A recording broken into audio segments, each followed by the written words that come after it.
وبركاته.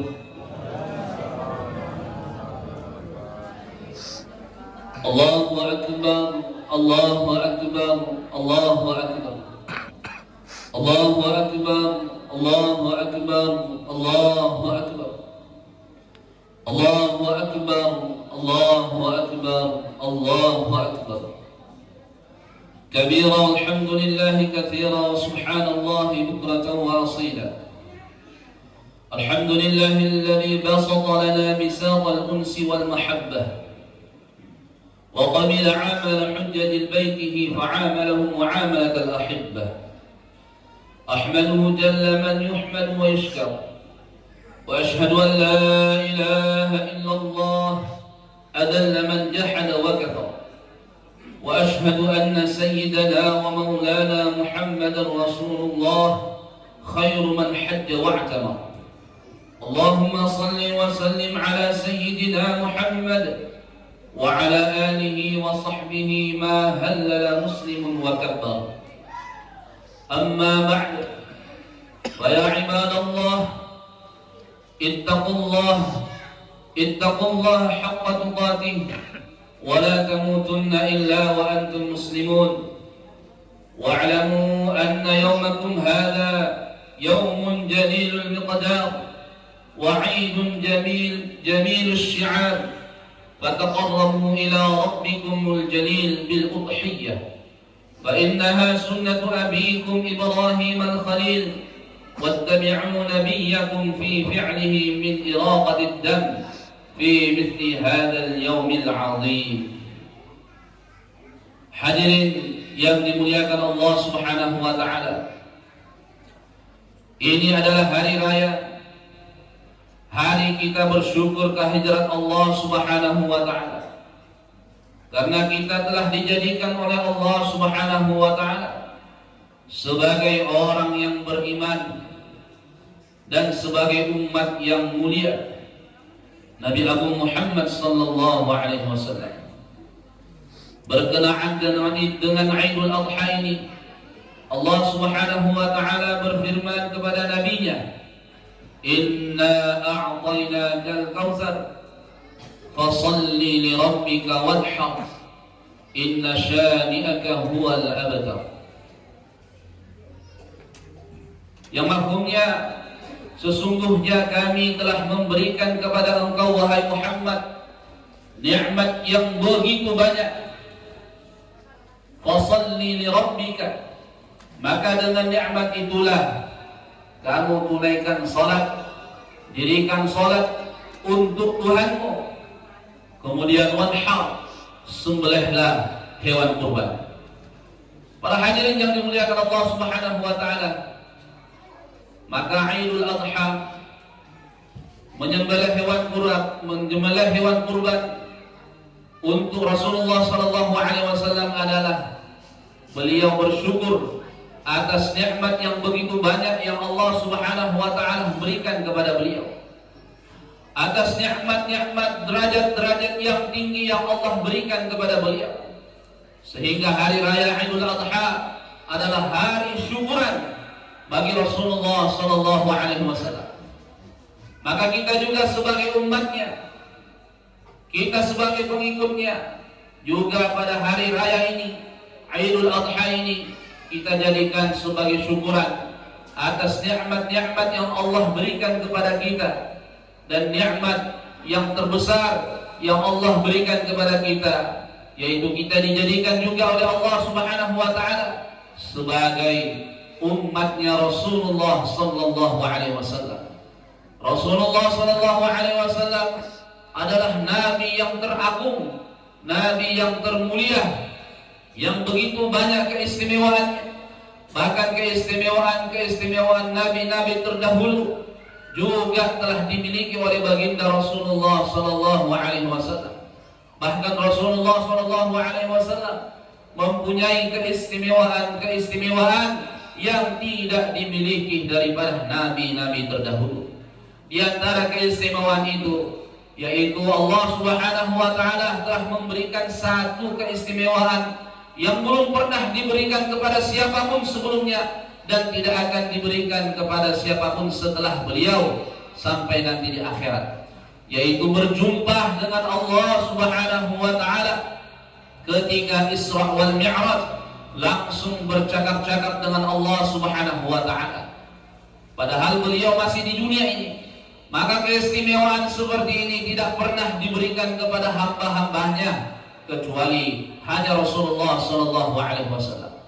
Para hadirin yang dimuliakan Allah Subhanahu wa taala, di antara keistimewaan yang Allah berikan juga kepada beliau yang tidak diberikan kepada nabi-nabi sebelumnya, yaitu Rasulullah sallallahu alaihi wasallam diutus oleh Allah Subhanahu wa taala rahmatan lil alamin, untuk seluruh alam, menjadi rahmat untuk seluruh alam, bukan hanya manusianya, bahkan malaikat-malaikat, bahkan jin-jinnya semua menurut Al-Imam Asy-Syuyuti juga adalah umatnya Rasulullah sallallahu alaihi wasallam. Para hadirin yang dimuliakan Allah Subhanahu wa taala, kalau nabi-nabi terdahulu Allah Subhanahu wa taala utus mereka ke satu kabilah, ke satu negeri, ke satu kaum, tapi mereka tidak diutus untuk seluruh alam, tetapi khusus untuk baginda Rasulullah sallallahu alaihi wasallam Allah mengutus beliau untuk seluruh alam, bukan hanya bangsa Arab, bukan hanya orang-orang yang ada di timur tengah sana, Mekah, Madinah atau Arab, tetapi Allah juga mengutus Rasulullah sallallahu alaihi wasallam untuk orang-orang ajam, untuk orang-orang seluruh dunia, bahkan jin-jinnya sekalian. Maka hadirin yang dimuliakan Allah, alangkah beruntungnya kita menjadi umatnya Rasulullah sallallahu alaihi wasallam, sehingga saking istimewanya Rasulullah sallallahu alaihi wasallam, surga haram dimasuki oleh nabi-nabi terdahulu sebelum Rasulullah sallallahu alaihi wasallam yang masuk duluan di dalam surga. Begitu juga kita sebagai umatnya, surga pun haram dimasuki oleh umat-umat terdahulu sebelum kita yang memasuki surga itu sebagai umatnya Rasulullah sallallahu alaihi wasallam. Para hadirin Bapak Ibu yang dimuliakan Allah Subhanahu wa taala, begitu banyak keistimewaan yang Allah berikan kepada baginda Nabi Muhammad sallallahu alaihi wasallam. Tentulah kita juga sebagai umatnya akan mendapatkan bagian berkah daripada keistimewaannya Rasulullah sallallahu alaihi wasallam. Di antara keistimewaan yang Allah juga berikan kepada Nabiullah Ibrahim alaihissalam, yaitu Allah Subhanahu wa taala memberikan satu sunnah yang Allah berikan kepada Nabi Ibrahim yang dilanjutkan oleh umatnya baginda Rasulullah sallallahu alaihi wasallam, yaitu sunnah Idul Adha. Para hadirin yang dimuliakan Allah Subhanahu wa taala, begitu istimewanya hari ini, hari Idul Adha, sehingga Allah Subhanahu wa taala melalui lisan baginda Nabi Muhammad sallallahu alaihi wasallam, beliau bersabda bahwasanya amalan yang paling dicintai oleh Allah Subhanahu wa taala pada hari Idul Adha adalah amalan iraqatid dam, yaitu mengalirkan darah hewan kurban. Maka yang paling dicintai oleh Allah Subhanahu wa taala pada hari ini adalah amalan kita berkurban, meniru-niru daripada pengorbanannya Nabiullah Ibrahim alaihissalam. Para hadirin yang dimuliakan Allah Subhanahu wa taala, begitu istimewanya pengorbanan Nabi Ibrahim alaihissalam sehingga Allah Subhanahu wa taala memerintahkan baginda Rasulullah sallallahu alaihi wasallam untuk melanjutkan sunnahnya Nabi Ibrahim alaihissalam, untuk menyembelih hewan kurban, untuk memperingati tiap tahunnya bahwasanya Nabiullah Ibrahim pernah mengorbankan daripada anaknya, mengorbankan daripada kesenangannya untuk mendapatkan ridha Allah Subhanahu wa taala. Bukan hanya Nabi Ibrahim yang korban, tetapi anaknya pun juga korban sebagai anak yang saleh. Beliau ini rela untuk dikorbankan karena Allah Subhanahu wa taala. Bukan hanya anaknya saja juga yang mau berkorban, tetapi istri Nabi Ibrahim pun siap berkorban untuk agamanya Allah Subhanahu wa taala. Anak yang satu-satunya pada waktu itu, yaitu Nabiullah Ismail alaihissalam, yang beranjak remaja, yang lagi sangat-sangat disayangi oleh ibundanya sama ayahandanya, yang begitu dicintai, tetapi Allah Subhanahu wa taala memerintahkan kepada Nabiullah Ibrahim untuk engkau menyembelih anakmu. Maka ketika itu Nabiullah Ibrahim menyampaikan kepada anaknya, "Ya bunayya, inni ra'aitu fil manami anni adbahuka fanzur madza tara." Wahai anakku, saya bermimpi, di dalam mimpiku itu Allah perintahkan saya untuk menyembelih engkau. Maka bagaimana pendapat engkau? Maka anaknya, karena anak hasil perjuangan, anak hasil doa, tentu dia merupakan anak yang saleh, akhlaknya baik, sehingga jawabannya pun juga menyenangkan hati ayahandanya. "Ya abati fa'al ma tu'mar, satajiduni insyaallah minas sabirin." Wahai ayahku, kerjakanlah apa yang diperintahkan oleh Allah Subhanahu wa taala kepadaku, maka insyaallah engkau akan mendapatkan aku termasuk orang-orang yang sabar. Para hadirin yang dimuliakan Allah Subhanahu wa taala, perintah Allah Subhanahu wa taala kepada Nabi Ibrahim waktu itu betul-betul di luar akal sehat, hadirin yang mulia. Begitu berat untuk manusia biasa, hadirin yang mulia. Tetapi Nabi Ibrahim alaihissalam adalah orang yang mencintai Allah Subhanahu wa taala melebihi siapapun makhluk di dunia ini, sehingga beliau memiliki julukan Khalilur Rahman, kekasihnya Allah Subhanahu wa taala, sehingga keinginan dirinya, kemauan dirinya, yaitu cinta kepada anaknya pun dikorbankan untuk Allah Subhanahu wa taala. Maka para hadirin yang dimuliakan Allah, pengorbanan Nabiullah Ibrahim, pengorbanan Nabiullah Ismail, pengorbanan istri beliau Siti Hajar tidaklah disia-siakan oleh Allah Subhanahu wa taala. Maka pengorbanan mereka ini, orang-orang saleh soleha ini, diganti oleh Allah Subhanahu wa taala dengan ridhanya. Bahkan kisahnya diabadikan oleh Allah Subhanahu wa taala di dalam Al-Qur'an yang dibaca oleh umat akhir zaman dari masa ke masa, waktu ke waktu. Setiap tahun kita peringati karena ridhanya Allah, cintanya Allah kepada Nabiullah Ibrahim atas pengorbanan beliau yang betul-betul ikhlas karena Allah Subhanahu wa taala. Maka ini menjadi pelajaran yang sangat-sangat besar untuk kita sebagai umatnya. Kalau kita ingin dicintai oleh Allah, kalau kita ingin mendapatkan ridhanya oleh Allah Subhanahu wa taala, maka bagaimana kita juga ada pengorbanan untuk agamanya Allah Subhanahu wa taala. Bagaimana pada hari ini Allah Subhanahu wa taala memerintahkan kepada kita umatnya Rasulullah untuk menyembelih hewan kurban.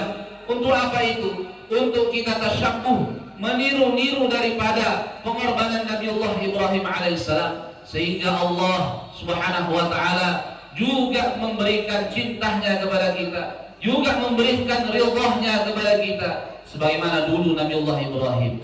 Para hadirin yang dimuliakan Allah Subhanahu wa taala, dulu perintah untuk Nabi Ibrahim alaihissalam adalah menyembelih anaknya. Tetapi untuk kita umatnya Rasulullah sallallahu alaihi wasallam, kita tidak usah menyembelih anak kita. Kita cukup menyembelih hewan kurban, menyembelih sapi, menyembelih kambing, menyembelih kerbau, untuk tunjukkan kepada Allah bahwasanya, ya Allah, saya menyembelih hewan kurban pada hari ini karena meniru-niru kekasihmu Nabiullah Ibrahim.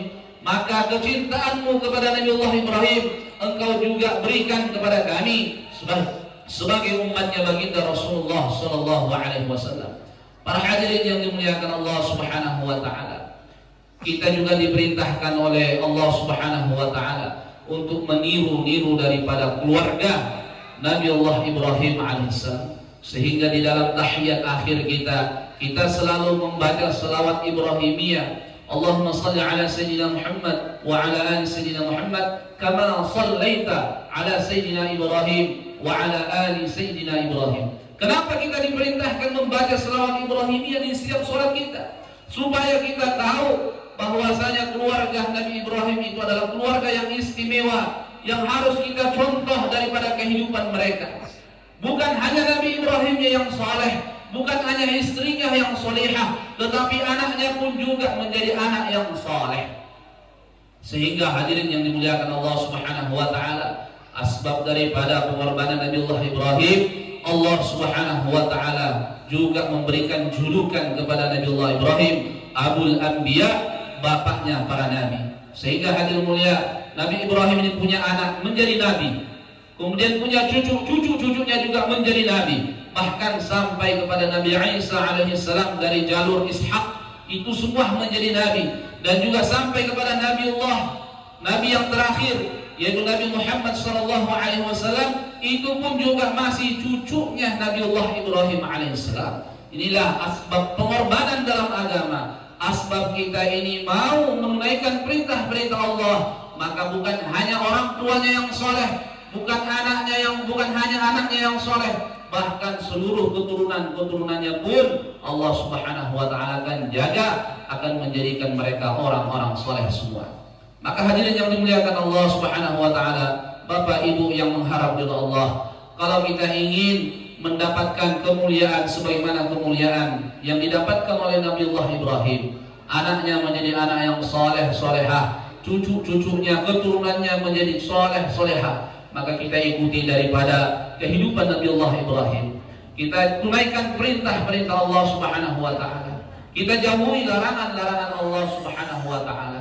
Kita usahakan bagaimana anak keturunan kita menjadi anak yang soleh solehah sebagaimana Nabiullah Ismail alaihissalam. Para hadirin yang dimuliakan Allah Subhanahu wa taala, sekarang ini begitu mahal anak soleh itu, begitu langkah anak soleh itu. Kalau kita lihat secara umum anak-anak orang Islam sekarang begitu menyusahkan orang-orang tuanya.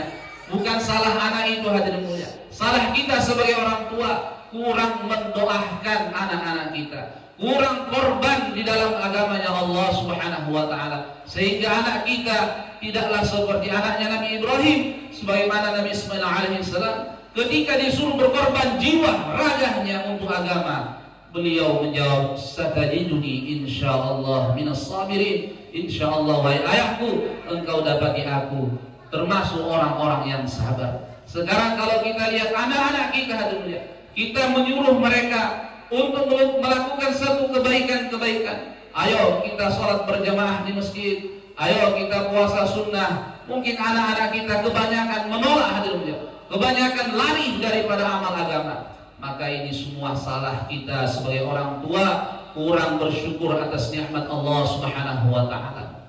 Maka para hadirin mulia, sebagai orang tua, marilah kita memperbaiki diri kita, karena dikatakan oleh pepatah Arab, al-waladu sirrul abi, bahwasanya anak itu hadirin mulia rahasia orang tuanya. Maka kalau orang tuanya ada orang tua yang soleh, maka insya Allah anaknya pun akan menjadi anak yang soleh. Sebaliknya kalau orang tuanya orang tua yang tidak soleh, orang tua yang durhaka kepada Allah, maka nanti pun anaknya na'udzubillah akan menjadi anak yang tidak soleh dan juga durhaka kepada orang tuanya. Maka para hadirin yang dimuliakan Allah Subhanahu wa taala, pada hari raya Idul Adha ini kita niatkan daripada umur kita, harta kita, anak kita hanya untuk agamanya Allah, hanya untuk ridhonya Allah Subhanahu wa taala. Dan juga para hadirin yang dimuliakan Allah Subhanahu wa taala, kalau kita posisinya sebagai seorang anak, kita masih punya orang tua, janganlah sampai kita ini durhaka kepada orang tua. Al-Quran sendiri, Allah Subhanahu wa taala sendiri yang langsung menasihati kita dalam masalah berbakti kepada orang tua. Faqul lahuma wala taqul lahuma uffin wala tanharhuma. Janganlah kalian mengatakan kepada orang tua kalian kata-kata yang membuat hatinya sakit, yang membuat orang tua itu tidak senang. Faqul lahuma qawlan karima. Tapi katakanlah kepada kedua orang tua kita dengan perkataan yang mulia, perkataan yang menyenangkan hati orang tua kita itu. Kadang-kadang kita sebagai seorang anak, karena sudah sekolah tinggi-tinggi, sudah mengambil gelar S1, S2, S3, sehingga kita melihat orang tua kita yang awam, orang tua kita yang hanya petani, yang hanya tukang kebun saja, sehingga sebagai seorang anak merasa paling pintar, akhirnya durhaka kepada orang tua, membentak orang tuanya, menyakiti perasaan orang tuanya, menganggap orang tuanya adalah orang bodoh. Akhirnya apa hadirin mulia? Sesuai dengan sabda Rasulullah SAW, sebelum hari kiamat memang nanti banyak anak durhaka yang akan lahir ke dunia ini, sehingga Allah Subhanahu wa taala murka kepada kita semua. Na'udzubillah, tsumma na'udzubillah. Maka janganlah kita menjadi anak yang seperti ini, anak yang menjadikan orang tua sebagai babunya, anak yang menjadikan seorang tua itu sebagai orang bodoh, memandang orang tua itu tidak terpelajar, tidak memuliakan orang tuanya, tidak mengeluarkan kata-kata yang sopan kepada orang tuanya. Maka hadirin yang mulia, kita sebagai seorang anak hendaklah kita mengikuti perintah Al-Quran. Hendaklah perkataan yang kita lontarkan kepada orang tua adalah perkataan yang baik-baik, perkataan yang lemah lembut, yang membuat hati orang tua kita itu senang.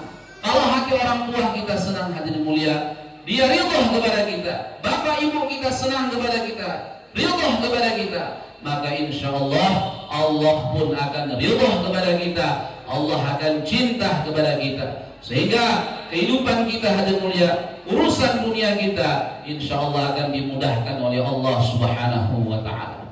Para hadirin yang dimuliakan Allah Subhanahu wa ta'ala, ketika ibu kita mengandung, dalam Al-Quran Allah menceritakan wa fisaluhu fi 'amain. Dalam Quran surah Luqman Allah Subhanahu wa ta'ala berfirman yang mafhumnya bahwasanya orang tuamu itu mengandungmu selama 1 tahun 9 bulan 10 hari kurang lebihnya, dan menyusuimu 2 tahun wahnan ala wahnin. Beliau seorang ibu ini tertindis daripada berat, setiap hari membawa beban yang berat karena mengandung anaknya.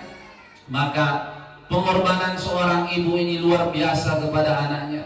Bukan hanya melahirkan kita, bukan hanya menyusui kita, bahkan mendidik kita dengan harapan anaknya nanti ketika dewasa menjadi anak yang berbakti, menjadi anak yang saleh salihah, yang insya Allah nanti akan memberikan manfaat kepada orang tuanya nanti di hari kiamat, memberikan syafaat kepada orang tuanya. Inilah harapan seorang tua kepada anaknya, hadirin yang dimuliakan Allah Subhanahu wa ta'ala.